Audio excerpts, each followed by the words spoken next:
We are back here at the Joshua Burney Morning Show, Saturday edition. My name is Joshua Burney, aka Joshua B, the public speaking rapper with an English degree. And I'm Octavia B, your public speaking poet with a science degree. All right, well listen, we're back here at the show. We're very pleased because right now we have our If You Only Knew segment. Right. And Octavia, of course, is going to ask the question for today.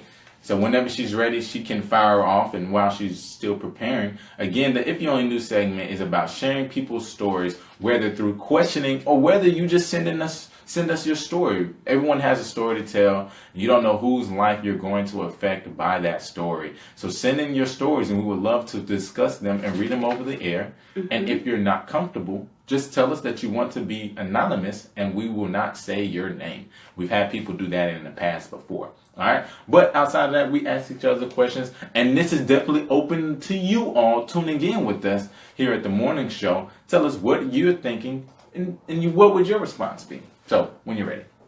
Okay. I need some more time, but I'm just going to throw one out there. Okay. Let's see. What is the biggest change you have made in your life in the last year? The biggest change that you made in your life within the last year. What is the biggest change you have made in your life within the last year? Or I can reword it. Mm-mm. Okay. I've talked about this previously on the show. Mm-hmm. And I think it's something that I've had to do continuously throughout my but in certain stages of my life. Mm-hmm. I'm reminded of the same lesson, and that is not caring what people think. Because, for example, that's good. I hate the word arrogant. I hate that word. And people will call you names based off of their insecurities mm-hmm. and lack of something, although you have it. Mm-hmm. And at times I have to be reminded that it doesn't matter what people think about me. So, for example, I learned that lesson my senior year of high school when I sat at the lunch table by myself. Mm-hmm. I learned that in college when I was about to become BSU president, and then mm-hmm. at that moment in time, Brianna had passed away, and that was a reminder that it didn't matter what people thought. And I've learned that lesson. It was reminded to me after that fact when I was working at Enterprise, and I was doing things my way, and it turned out to be successful, and I didn't care what people thought. Mm-hmm. Even though I got that lackadaisical, mediocre review, that taught me it doesn't matter what people think about me. Right. And so now in this last year, I had to be reminded of that based off of everything I've been reading in the Bible, how God has directed me in that, mm-hmm. and the experiences and the information that I possess. That sometimes I would be afraid to say it, thinking that someone would think, oh, well, maybe he doesn't have the right information, maybe he's young. So I'm thinking of all these things, but I'm just reminded that it doesn't matter what people think about me. Yeah. Because so far, yes, I've made changes throughout my life, but mm-hmm. being who I am has gotten me to where I am. True. And so that is one of the biggest things that I would say I've changed in the last year, and really setting my mind in that. Okay. All right, thank you. That was a good answer. What about yourself? And again, it doesn't have to be anything deep at all, because Mrs. Hogue says her hair. Yeah, and she did. I was one of the ones that was like, no, Lindsay, don't get the dreads. Yeah, I was one of the ones that told her no, but seeing her hair and seeing how much it's grown and seeing that how much it fits her, mm-hmm. I actually really love it. Like it really fits her. Like I couldn't do that. And that's a big thing. Your hair is a big thing. Yeah, it really fits her. I cut mine last time. But yeah, look, you're a lucky one, because I have some friends of mine right now who I pray cut their dreads. O'Shea is definitely one of them. I tell O'Shea every time. I've already said, look, I tell O'Shea every time. This is nothing new. I tell O'Shea every time, you need to cut your dreads. Please do it, okay? And some dreads don't work for some people. Like me, dreads wouldn't work for me. They wouldn't work for me Okay. either. Imagine us with the dreads. Oh, Lord. But Lindsay... I was about to say something. But Lindsay, like, it really looks good on her. And I look at her hair from when she started it and just the process that she went through and the growth. And, you know, it just really looks good on her. Yeah, dreads are and it works perfectly for her lifestyle. Because she's a fitness trainer. Who wants to have to straighten your hair every day or whatever? So it works perfectly for her. And she's also a nurse.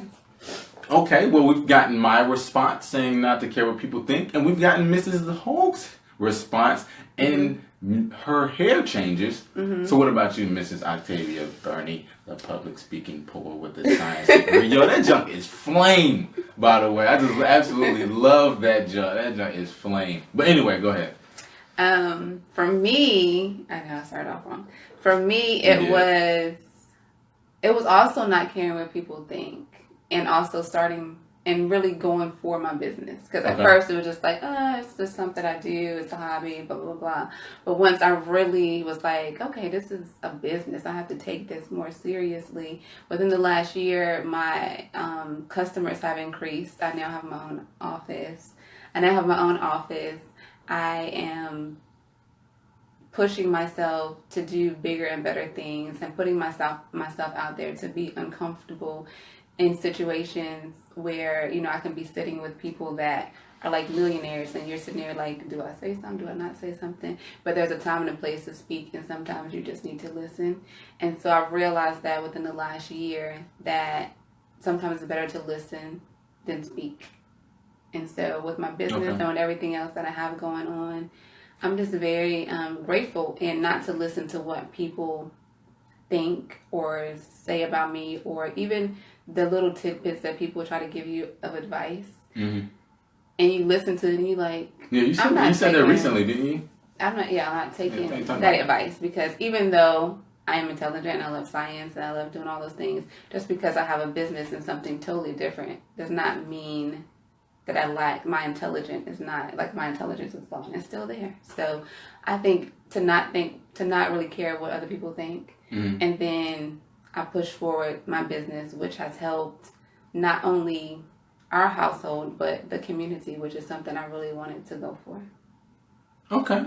That's amazing. Matter of fact, that reminds me of something. So I'll touch on that. I want to read Mrs. Holt's comment.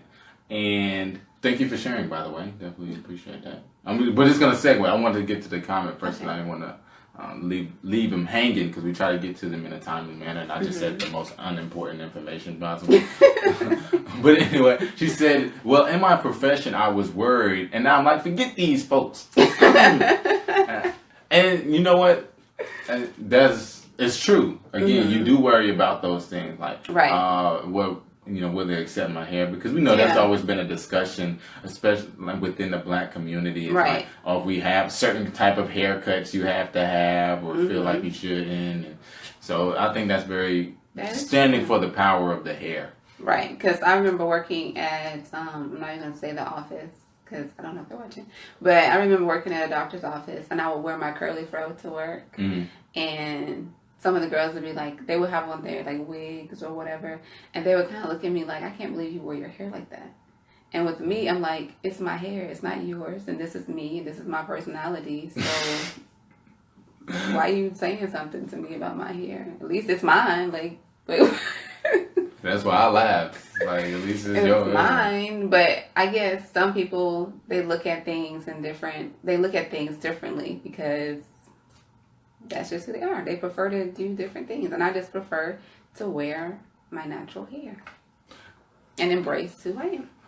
Well, I want to address what Ms. Hope said.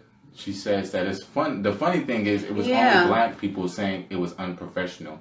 Every corporate America job I've had never said anything. That is very true. And in addition to that, the most that I've heard them say in rejection of an outer appearance wear would be like your earrings and possibly your tattoos. Those are the only things that I've heard. I think it's, one of those, we can't say we don't accept you because of your dreads. I don't know. But again, most of the people that I have heard say this are Black people. Right. And that's true, because the other people of other races be like, oh my God, I love your hair. Oh my God, I love it. Those are the ones that compliment you. But then people of your own race kind of be like, why she do her hair like that? And it's well, to her comment though, they're the ones saying, oh, you shouldn't do that in corporate America. That's what I'm saying. Like, that's what I experienced when I used to wear my hair like that in the doctor's office. Because I see how you looked at that. Everybody else be like, oh my God, I love your hair. But then people of my own color be like, why you wear your hair like that? And that's